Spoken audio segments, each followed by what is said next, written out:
สบายดีจากเวียดนามเด้ออันนี้แม่นตัวเมืองของโฮจิมินห์ประเทศเวียดนามเนาะอันนี้แม่นว่าถ่ายบรรยากาศรวมๆมาให้เบิ่งเด้อ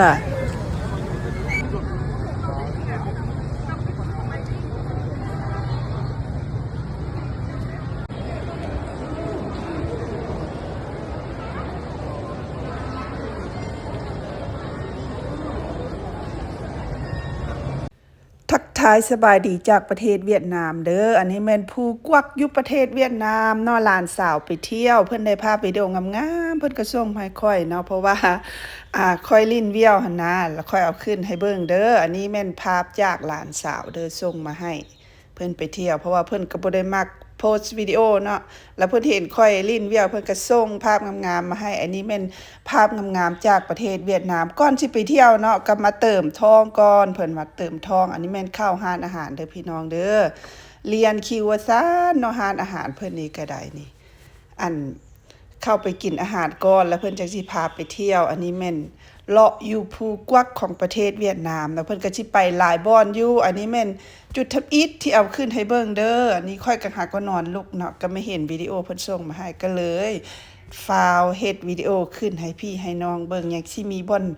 งามๆอีกหลายอยู่เด้อเพิ่นกำลังส่งมาเนาะอันนี้ก็คือว่าคนหลายบ่อนท่องเที่ยวเพิ่นนี่ก็แต่งเฮ็ดก็งามเป็นตึกเป็นหยังเพิ่นก็ตั้งปลูกให้นักท่องเที่ยวไปเที่ยวเด้ออันนี้เด้ออยู่ภูกวักประเทศเวียดนามเนาะอยู่เกาะเป็นเกาะได้พี่น้องเป็นเกาะอันนี้แม่นเกาะภูกวักอยู่ประเทศเวียดนามเนาะหลังจากนี้แล้วก็สิไปเที่ยวอีกหลายสถานที่อยู่อันนี้ก็คือว่างามเนาะอยู่เกาะภูกวักทักทายสบายดี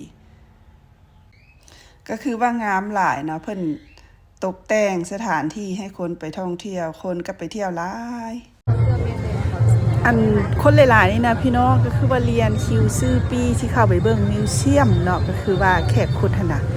อันมาเที่ยวหลายแล้วก็ได้เรียนคิวพี่น้องก็ช่วยสิได้อันปีเพิ่นให้มาเบิ่งแม่พวกเจ้า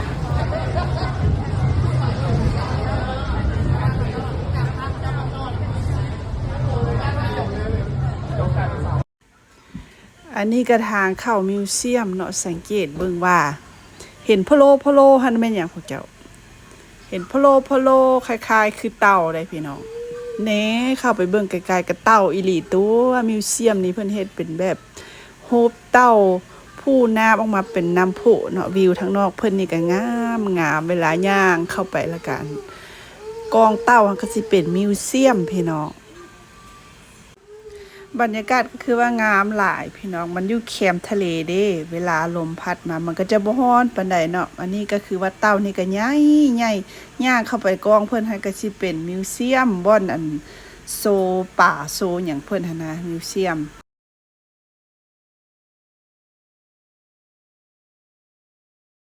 กองทัพมันต้องเดินด้วยท้องเนาะพี่น้องเนาะเลาะเมื่อยแล้วก็มาเข้าหาอาหารอันนี้แม่นทักทายจากประเทศเวียดนามอยู่เกาะภูกวักมาเบิ่งอาหารก็มีแต่แนวเป็นตาแซ่บพี่น้องอันนี้ก็คือว่าเบิ่งแล้วก็หิวข้าวเลยทันทีพี่น้อง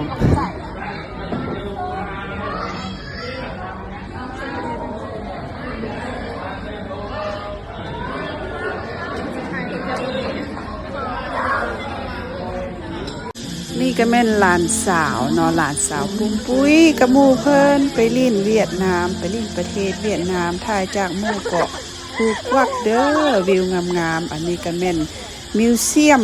มเพิ่นก็สิแบบเฮ็ดเป็นรูปตัวเต่าเนาะเข้าไปทางในก็สิเป็นมิวเซียมอันนี้บรรยากาศทางนอกเด้องามหลายเนาะเฮ็ดเป็นรูปตัวเต่าผู้น้ำพุลงมาเนาะอันนี้ก็แขกคนก็คือว่าไปหลายเนาะอันนี้แม่นมิวเซียมเด้อหลังจากมิวเซียมแล้วก็ยังสิมีวิดีโอหลายอยู่เด้อยังสิได้ไปเที่ยวหลายบ่อนอยู่เด้อพี่น้องเด้อSắc màu sông Mekong đồng bằng sông Cửu Long là một dòng chảy phong phú, đa dạng về văn hóa, thiên nhiên và cuộc sống của người dân nơi đây. Sông Mekong con sông huyền thoại chảy qua nhiều quốc gia Đông Nam Á như Lào, Campuchia và Việt Nam. Sông Mekong chảy ra chính cửa sông hình thành đồng bằng sông Cửu Long, tạo nên một vùng đất